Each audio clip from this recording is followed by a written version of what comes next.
So I'm super excited to be bringing on Natalia Hearn from Crypto Chicks onto the debate today, and she's going to tell you a little bit about Crypto Chicks before we start.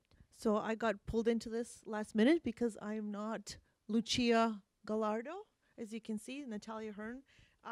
So I'm really happy that I'm here, and TKS is kind of an amazing organization, and our organization, Crypto Chicks, is focused on education and blockchain, understanding what blockchain means to a society, both from the crypto side and kind of the philosophical aspect of what this all means. And we were focused on women because mostly in this sector we're dealing with young men who are developers. So we wanted to expand that understanding, and now we're also working with high schools. So we're trying to expand the horizon and not just focus on women, but focus on the next generation, because this is next generation technology.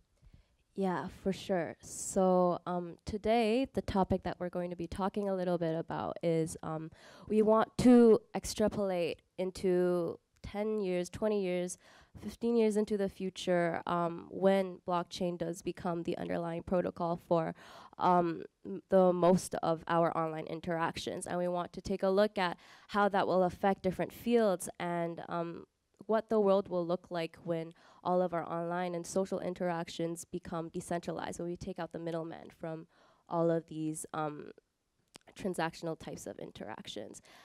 So I guess just to start off, for those of you who don't know, blockchain is essentially a distributed ledger database, and it means that there is no one single point of failure, which makes it a very secure kind of system in which people can share data. And what makes it so special is that it is able to take out the middleman from any kind of interaction. And so right now, for example, with Bitcoin, when you have a transaction, it doesn't go through any intermediary banks the way it would if you're doing like a e-transfer through a bank. And so what makes that so interesting is that now we have these protocols where we can actually try out different kinds of economic models, and for the very first time we're able to really see what it's like to have a fully decentralized system. And so one of the things that are interesting about this is that when we look at blockchain, the thing that creates, the mechanism that creates and introduces more of the currency into the system is mining, right? And mining is basically a bunch of computers that are called miners, and they try to break a computational puzzle in order to verify a transaction and to make sure that it's secure. And so the issue with this is that there are corporations and groups of miners that end up aggregating all of their mining power. And so that group of miners ends up becoming like 40% of the whole mining power or hashing power of the entire blockchain. And so that kind of begs the question to take a look at, we have 40% of one centralized group that is currently creating new currency, new bitcoins into circulation, and how is that affecting the actual decentralization of this network? Is it still truly decentralized? And so what are some of your thoughts on this? I think if we're talking about Bitcoin in particular, the fact that initially the way the structure was set up is that, given the fact that we already mined 18 million, 16 million coins, we're somewhere around there out of 22. So you're not going to have a sort of a 51 kind of percent attack at this point. And the rest are distributed globally. If we talk about other coins, then absolutely that's an issue. And that's also an issue in if you want to look as an investment, and then you really have to rely on the people who are running the other companies in the blockchain sector that do have tokens, and that becomes on an individual basis. Then you have to evaluate, your agreement, like with anything else, is as good as your handshake. If the people with whom you're shaking hands are solid, then that's going to go a long way. If it isn't, it's no lawyer is going to be able to resurrect that.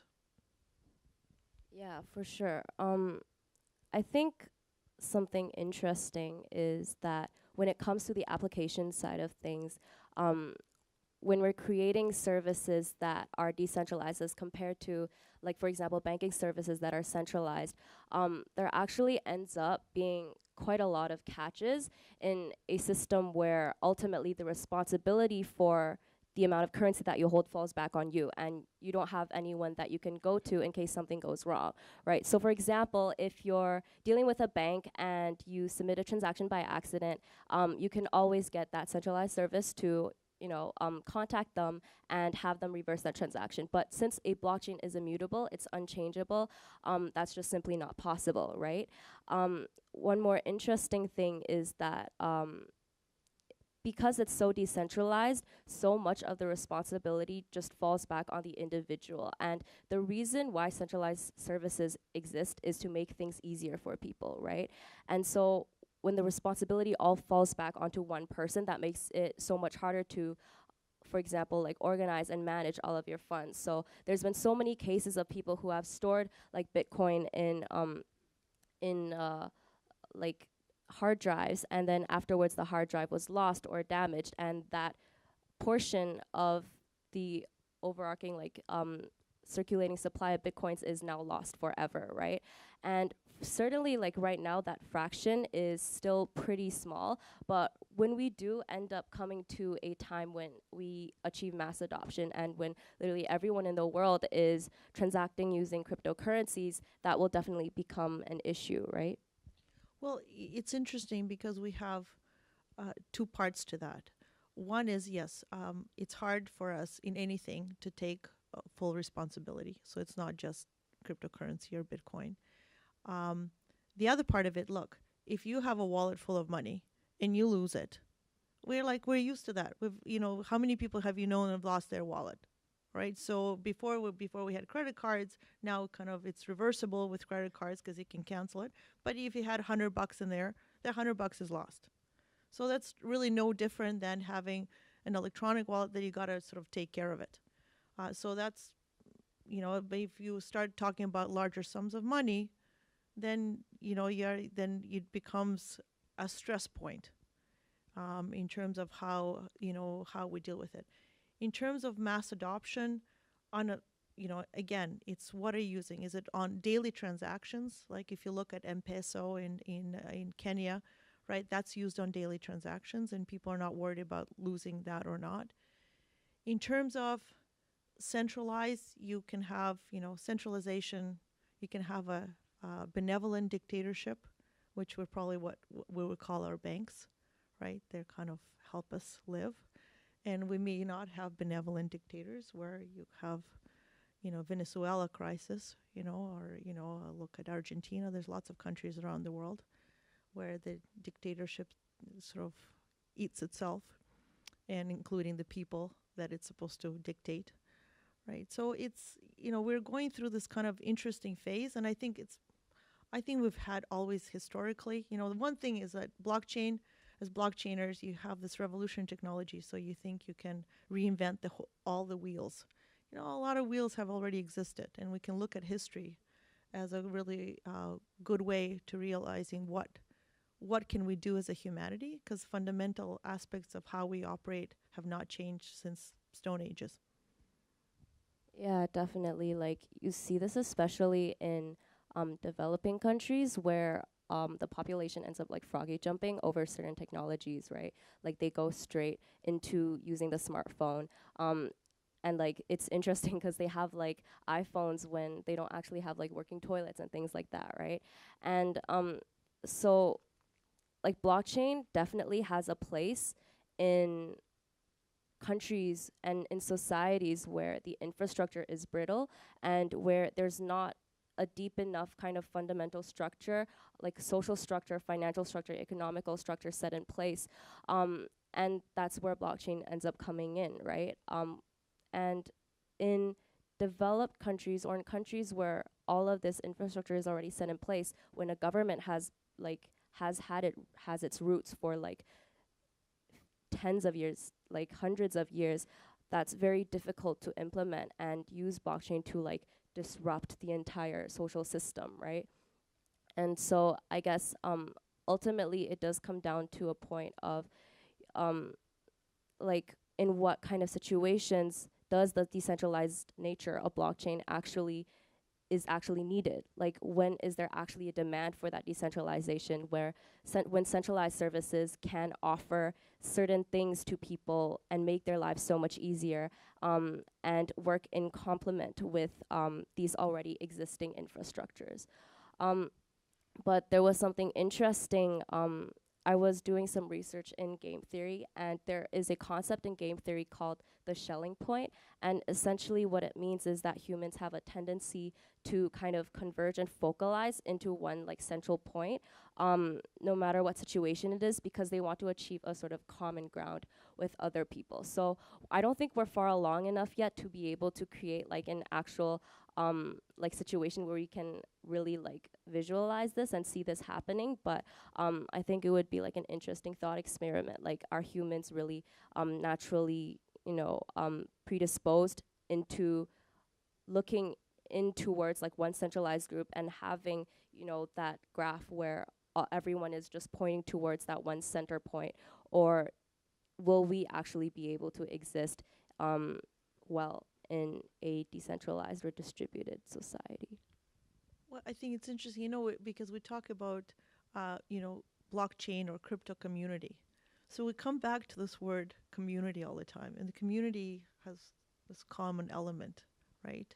Decentralization has these like dots all over the place that are kind of not related. At the end of the day, I think humans, we do have this community component, and I think the for me, what blockchain brings is a level of trust without borders. While that's kind of, I think, in human history, those two things never really went together because your trust was associated with borders, personal borders, borders of your community, and borders of your society. And this is what I think we're fighting today on a political scale about building walls or not building walls. And at the end of the day, we are talking about community and how does that work. This allows you the trust that a transaction that was done here is exactly the same transaction across the globe, right? And it's interesting how we've changed our history or recording of our history. Every country has changed that history or went through the change of the history because that perception, Canada including, and we're not, we're still going through those, same thing. Google is having issues of going to China because they may have to modify how Tiananmen Square was recorded. Are we going to use the North American version or are we going to use the current Chinese version?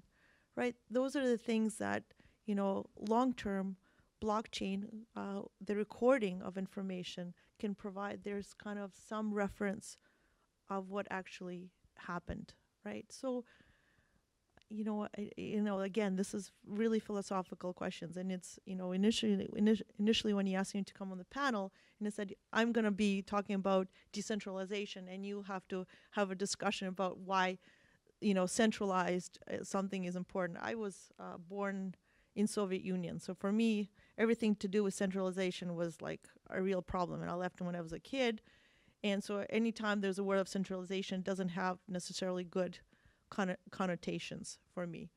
Um, However, most of the globe operates in centralized, so that there's a reason for that. Maybe we're talking about the genetics from the previous talk. Maybe that's something that we need to look deeper into, in terms of how societies operate. And again, coming back to the sense of community, I think as humans we need community. We cannot be these individual sort of stars in the sky that are disconnected. We need that sense of belonging and connection. Yeah, definitely. Um, but so we're about to wrap up now, but I think definitely Um, I like the point that you brought up about how like the way data is collected will definitely change, and I think that's like one thing that is definite. In so like we're kind of living in an era right now where data is the singular most like powerful resource that we have, right? And especially when it comes to like analytics and using machine learning and things like that. And like if blockchain were ever to be able to become like the main foundational protocol, types of protocols, I think it would be so fundamentally jarring, and it would change so much the way that data is collected, and it would change a lot like the business models of many of the centralized platforms that exist right now today, because right now a lot of big corporations, their main business model is data, right? Their main product is data, data from us, from their users. And when it comes to blockchain, blockchain is very fundamentally like securing data, right? And making it so that it can't be tampered or altered very easily. And definitely there's been like ideas of creating some sort of data marketplace enabled through distributed ledger technologies that's been floating around. But it would be interesting to think about how implementation of blockchain would alter, you know, the way that we collect data and the way businesses eventually use data, and how that will affect like progress in machine learning. So a pretty interesting intersection to think about. But yeah, for sure.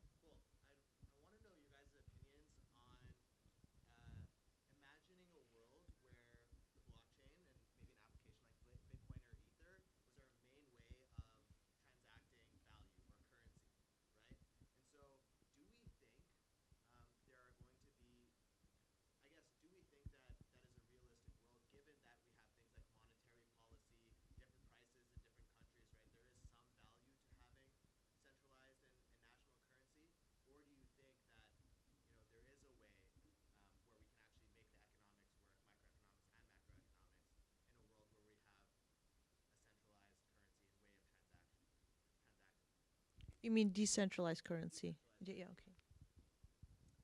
Um, I think it would be, so if we like look far, far into the future and like kind of like really extrapolate this into like sort of a more like a thought experiment type thing, it would be really cool because the way cryptocurrency works is so different from the way fiat works, because fiat is like totally controlled by like the central government, right? So it would be interesting because cryptocurrency is so borderless, and because it would have the same value across like all borders. It's not like geographically limited. Like if these kind of systems were to be implemented into the world on like a global scale, we would literally come into this kind of state where we would have one sort of whole network of people, of decentralized people without any overarching government. And so like what counts as governance would actually end up being smart contracts that automate these sorts of interactions between people, and smart contracts that automate the movement of value from like business person to, from business to like client. And that would actually automate like things like voting, like policies. And I think the very unflexible and unhuman aspect of that seems a little daunting. But I think that ultimately, I don't think there would be a way to have that be compatible with the current systems that we live in Yeah, right I now. mean, it's absolutely true. We have legacy systems. To answer your question, then we have to completely move away from the whole aspect of currency. And your value actually becomes as a you as an energy and economic unit, and your talents within you, and those talents could be whatever. And not that's the ledger. Ledger is of you. It's not of accumulation. So you have to completely rethink of, because we are brought up to accumulate wealth. That's part of how our education, our socioeconomic global system works, right? And so we got to completely erase that and say you're born with certain talents, and you contribute during your 100 maybe 200 years if the genome starts working properly, right? And that's your imprint on the society, and you keep and there's a ledger of your existence and your contributions, right? So then, yeah, that's where the blockchain can, because that's a ledger of truth, and there's no accumulation. So start thinking of society in that way. Are there any other questions? Here, yeah, go ahead. Doesn't that sound almost communistic in a sense? Like everyone in the idea of communism, right? Like not communism is how it's employed today, but communism in the way that it was described back during the philosophers were creating it, in the sense that everyone's working just because they have skills and talents, and there's no real sense of earning. It's just a sense of being. Well, yeah, earning is why do we earn? Because I mean, we have this thing of being happy eventually when we earn a certain amount. What about being happy on what you do on daily basis? So that's one part. It is a philosophical question, and then absolutely, honestly, the if we actually distill pure socialism and pure capitalism, they actually connect. And you know what they connect on? That there is completely no centralized government in both. Which is, if you actually go to Marxism and sort of the initial, protocols and capitalist initial protocols, government doesn't exist in both of those systems. So it's kind of interesting. If I could add on to that, I think, like I mentioned before, like the part that's really exciting about blockchain protocols is the fact that you can actually try out different economic models and actually have them be functional. And like what's really cool about that, there's this concept called universal basic income, right?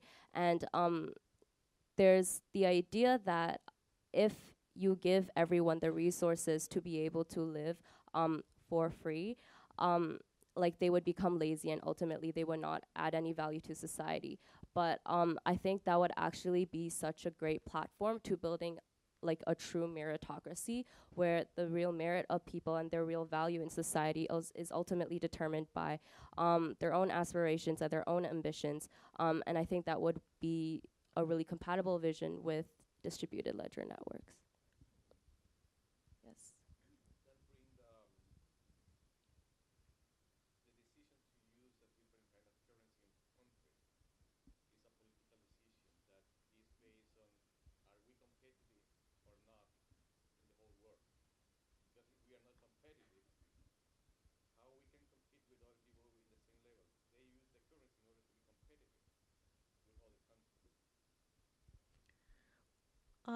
Well, the thing is that as a country that's kind of on the outskirts of economic powers, you're not ever gonna be able to compete with U.S. dollars.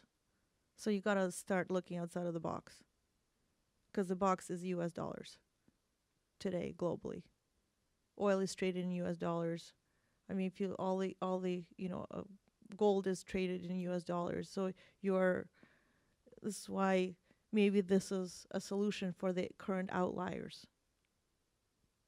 I also think that's kind of the very basis of why cryptocurrencies exist, right? Like cryptocurrencies are like fundamentally borderless and they're not constrained by any kind of political or geographical borders. And I think like it's for reasons that you said that like it's why cryptocurrency was invented. It was like to address these issues and to bypass those political restraints to allow people to like exchange value in a way that is fair for everyone and trustless. Any other questions? Awesome. All right. Thank you so much. This was really awesome. Thank you. Thank you so Yeah, much. thank you.